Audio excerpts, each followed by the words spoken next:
now. At least 2 people have been arrested in connection with a possible plot to assassinate Barack Obama here in Denver. Mark Strassman is here at the Pepsi Center with the very latest on this developing story. Mark, what can you tell us? Oh, Katie, in a few minutes, police in Aurora, a suburb of Denver, are going to hold a press briefing to talk about a case involving drugs, weapons, and a possible assassination attempt on Barack Obama.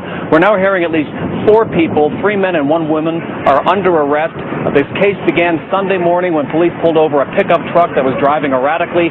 Inside the truck, police found 2 high-powered scoped rifles, camouflage clothing, a bulletproof vest, other things that immediately raised their suspicion. According to KCNC, our CBS affiliate here, one of the suspects told investigators there was a plot to assassinate Barack Obama Thursday night when he speaks at Invesco Field, the outdoor stadium here, using a high-powered rifle sighted at 750 yards. The ATF, the FBI, federal agencies all investigating this case right now. Again, this is a possible plot. It is not clear exactly what these guys were up to, but clearly the suspicions here have been raised, and that is only going to ramp up security all the more around not only the Pepsi Arena here, but also, of course, Katie, Invesco Field Thursday night when Barack Obama speaks. All right, Mark Strassman, Mark.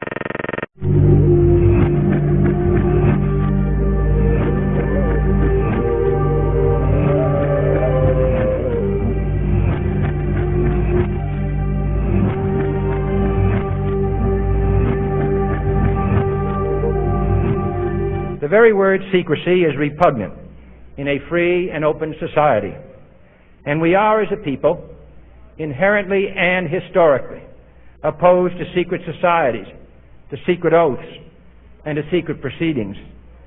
We decided long ago that the dangers of excessive and unwarranted concealment of pertinent facts far outweighed the dangers which are cited to justify it. Even today, there is little value in opposing the threat of a closed society by imitating its arbitrary restrictions. Even today, there is little value in ensuring the survival of our nation if our traditions do not survive with it. And there is very grave danger that an announced need for increased security will be seized upon by those anxious to expand its meaning to the very limits of official censorship and concealment. That I do not intend to permit to the extent that it's in my control. And no official of my administration, whether his rank is high or low, civilian or military, should interpret my words here tonight as an excuse to censor the news, to stifle dissent, to cover up our mistakes, or to withhold from the press and the public the facts they deserve to know. For we are opposed around the world by a monolithic and ruthless conspiracy that relies primarily on covert means for expanding its sphere of influence, on infiltration instead of invasion, on subversion instead of elections, on intimidation instead of free choice, on guerrillas by night instead of armies by day. It is a system which has conscripted vast human and material resources into the building of a tightly knit, highly efficient machine that combines military, diplomatic, intelligence, economic, scientific, and political operations. Its preparations are concealed, not published. Its mistakes are buried, not headlined. Its dissenters are silenced, not praised. No expenditure is questioned, no rumor is printed, no secret is revealed.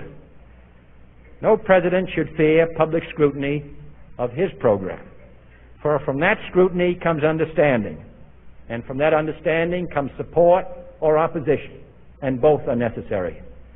I am not asking your newspapers to support an administration, but I am asking your help in the tremendous task of informing and alerting the American people. For I have complete confidence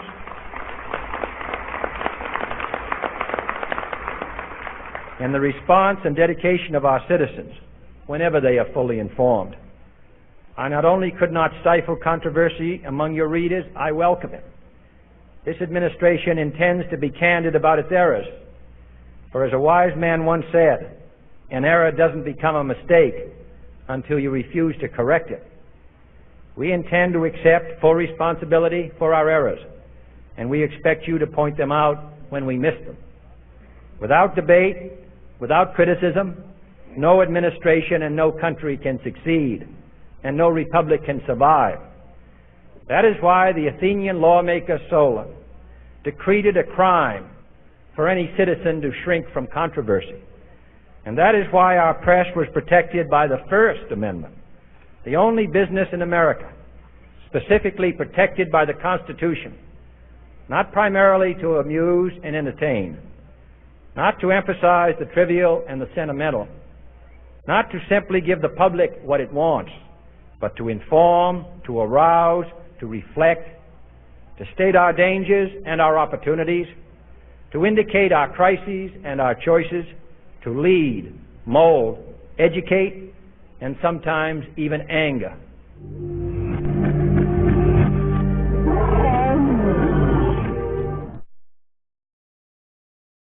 A lot of people join the CFR because they think it's a prestigious organization. They'll help them in business, make good business contacts.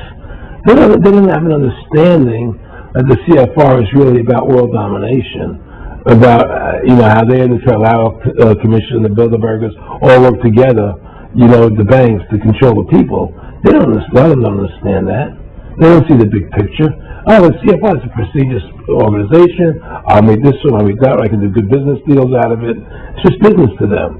The CFR wants to get the people in there that have influence and power, and so they're proud of that. So they're not opposing them, It's like the whole country today is becoming the haves and have-nots.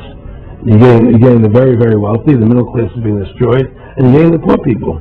Isn't this just a slick mafia that took over and uses fancy PR? Well, no, you can call it mafia, you can call it whatever you want, but it's definitely a criminal organization. There's no question about it. But it's a criminal organization that has prestige, that appears to have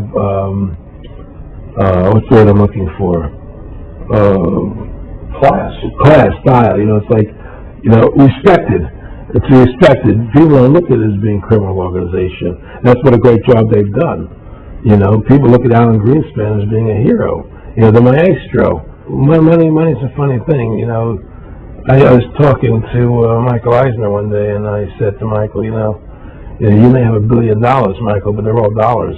If the dollar goes bad, how much money are you going to have? And that's the thing. Everything is denominated in dollars. Everybody thinks in terms of dollars. The dollar has no value. And someday everything returns to the mean. Well, really, the whole financial universe we live in is a matrix fraud. Yes, it is. And that's why it's going to come crashing at some point. And they're going to try and hold it up as long as they can. Whenever they want to manipulate the markets, they can. If they want to send the price to go down lower, they can. If they want to send the stock market up, they can. They do that. There's no more free markets. You don't live in a society where free markets rule anymore. You don't live in a capitalistic society. But meanwhile, they say it's capitalistic and free market all day, when really they're waging war financially and politically. Exactly right. Aaron Russo, I want to thank you for this interview. Anything else you want to add? No, I'm happy to do it for you. How about your website? My website is freedomtofascism.com. Go over there, take a look at it. But just folks, all I can say is, take our country back, restore the Constitution. Don't let these bankers do this to us anymore. Stand up, don't be afraid of them, and do what you got to do. And I have plans in the works, and when I get over my problems, I will reveal them. And well, I'm supportive of that. Thank you, and listen, you've done a great job of alerting people to the truth, and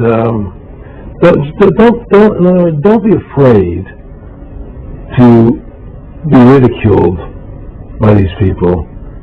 If 9/11 was a phony, and I know it was, instead of say it's a phony, don't be scared to tell the truth. Don't allow their powers of trying to make you look silly to frighten you. What do you think of what Charlie Sheen did? I love what Charlie Sheen did. I was so respectful of what he did. I just applauded him.